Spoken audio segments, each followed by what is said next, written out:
Before we continue, understand this podcast is for adults only and refers to relationships and activities between adults which are voluntary and consensual. If you or anyone you know is being abused, coerced, or violently aggressed against, please reach out for help to the appropriate authorities.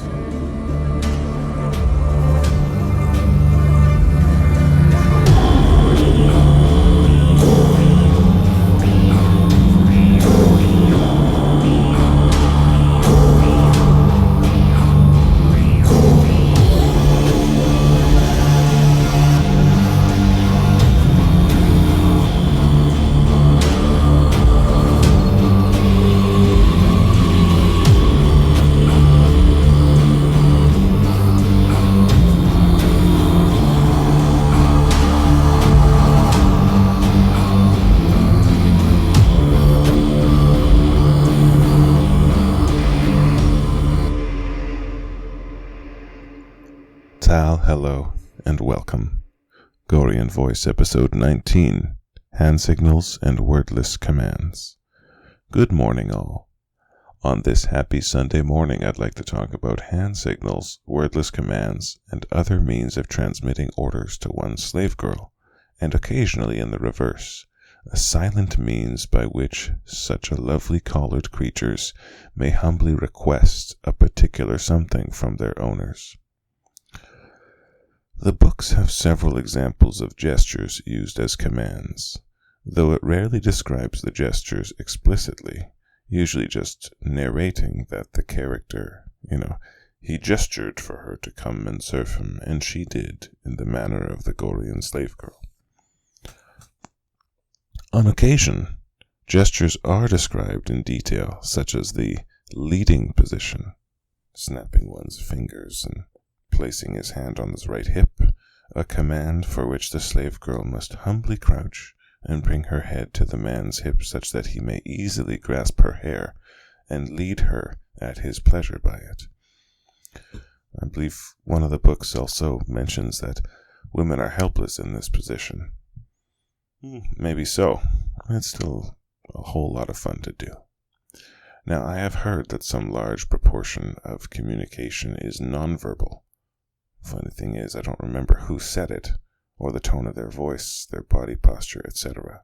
So as a person who communicates with all of you via a microphone, I may seem a little biased in favor of recitation, incantation, and dictation over scripture, lecture, and gesture.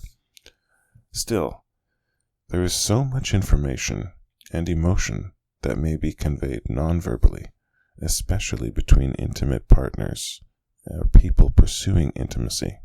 Let's take a look at some of that today on our planet. I'll quickly cite a certain charming and handsome VetLife user with the username Pancratio. Yes, I posted something this week in the Gorean Gathering Place VetLife group. I called it simply Gestures and Wordless Commands. Good morning. I was looking for a particular forum post I remember on here. I believe it was titled Hand Signals and Silent Commands, or some such thing. Unfortunately, it appears that the original poster has closed his or her account, or it was deleted through some other means. I found the material in there valuable, but unfortunately did not commit it to memory. No matter, we shall rebuild the temple with green wood this year. What sort of silent commands do you use for kajira? To the lasses, surely you have some silent or tacit requests that your master is accustomed to seeing from you. In this regard, I'm quite fortunate. My Ichiban Dore-chan, which is our way of saying my number one slave girl, is fluent in ASL, American Sign Language, and somewhat conversant in JSL, Japanese Sign Language. As such, even in a noisy setting, or a setting where silence is expected, I may signal her with my rudimentary finger spelling. Generally, this doesn't take the form of some sexy Gorean command, but something a little more pedestrian, such as, was the toilet paper on sale at Costco or at Superstore? In the more intimate moments of life, since we live with some small humans, Some large measure of our adult-oriented communication is done with gestures and euphemisms, but I do have a few specific hand gestures that I use as commands. One very important silent gesture is the gesture which calls for silence itself.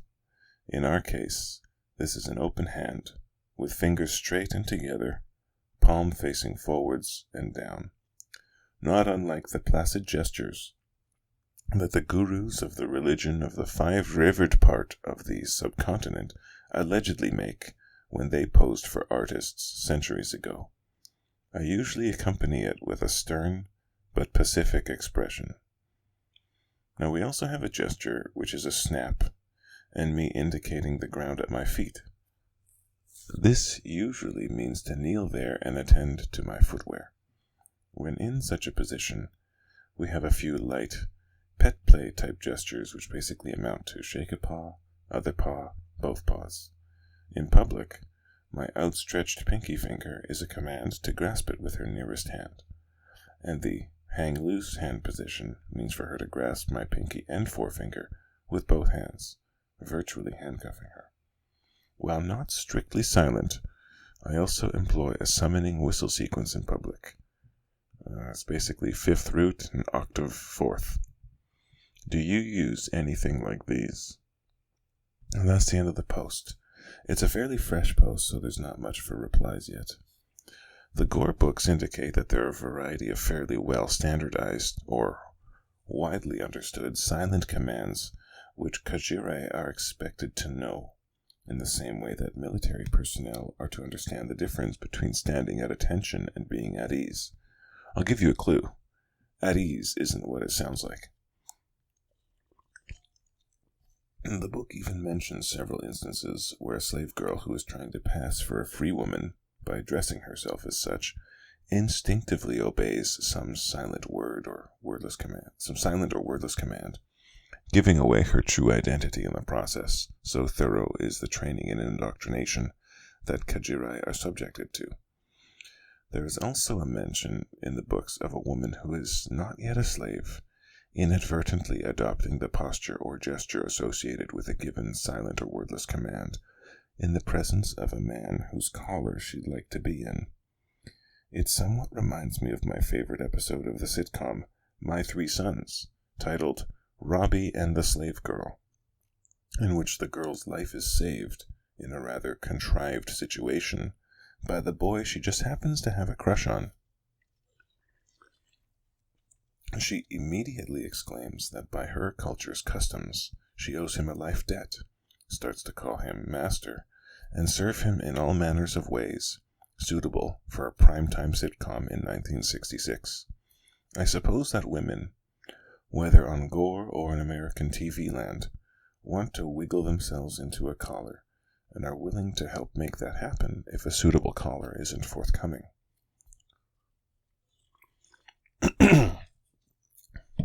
I've always enjoyed watching films set in the distant past, in settings which are either pre-linguistic or where language itself is nascent. One such film is called The Clan of the Cave Bear. In the Cave Bear tribe, where spoken language seems like it was just being figured out, men use a certain linking hands gesture to signal to their women that they want them on all fours immediately to try to make some little clan members. The women also use gestures to make a joke about erectile dysfunction. Come to think of it, I seem to remember it was the case in that society. There was a rule depicted in which women kneel before a man before speaking to him. I suppose they got some things right back then. The Gore books, in addition to the standardized kajira commands, also depict, though rarely explicitly, wordless commands used in a furtive way during intriguing plot lines. But such tactical communications are not really what I'm interested in. In fact, even the explicit wordless and silent commands that I use are a very minor part of the nonverbal communication that goes on in my tribe.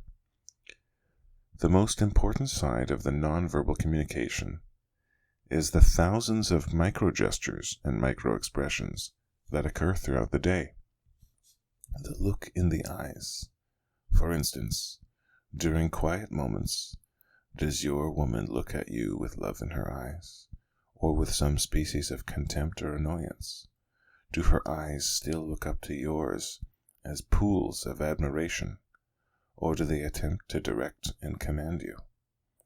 Does her body language appear closed off, or is she very nearly ready to merge it with yours and can't seem to bear to wait another minute to do so? Of course, these expressions go the other way as well. For those of us with a strong brow ridge, our slave girls may see a little more meanness than we mean to project. But there are many other ways, from head to toe, that we may communicate what she needs to receive.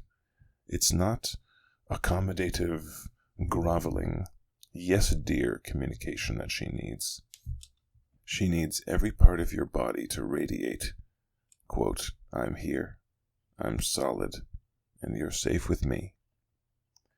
Men, it is these micro-expressions that are truly diagnostic of the strength of her slavery to you, and the type of expressions you get depend on you, not her. Even during the most difficult times of the month, if you're still the man you need to be, she'll still be happily kneeling for you, and will pray in gratitude at least 5 times a day that she is one of the lucky earthwomen whose neck is properly locked up, and not one of those poor unfortunate souls out there who thinks she's free. Thanks for joining me again this morning. Lasses, make sure that tea gets in front of your master at the right temperature. Lads, don't let up. Your woman's needs are few in number, but most of all, she needs to serve you. Help her meet that need. Stand to your full height, and she'll happily wiggle into whichever position you signal her to. That she needs you to be firm is only a small part of it. You need you to be firm. In a future episode, I'll be taking a much closer look at some of the Gorean adaptations, parodies, fanfics, tabletop RPGs, and some Gore-adjacent fiction. The quality can astonish in both directions. However, please join me again next week, where I'll be taking a deep dive into the very geeky topic of a DAO, that's a decentralized autonomous organization of Gore.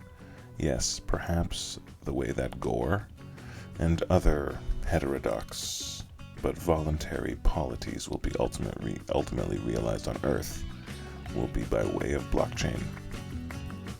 Until then, fair winds and happy trails.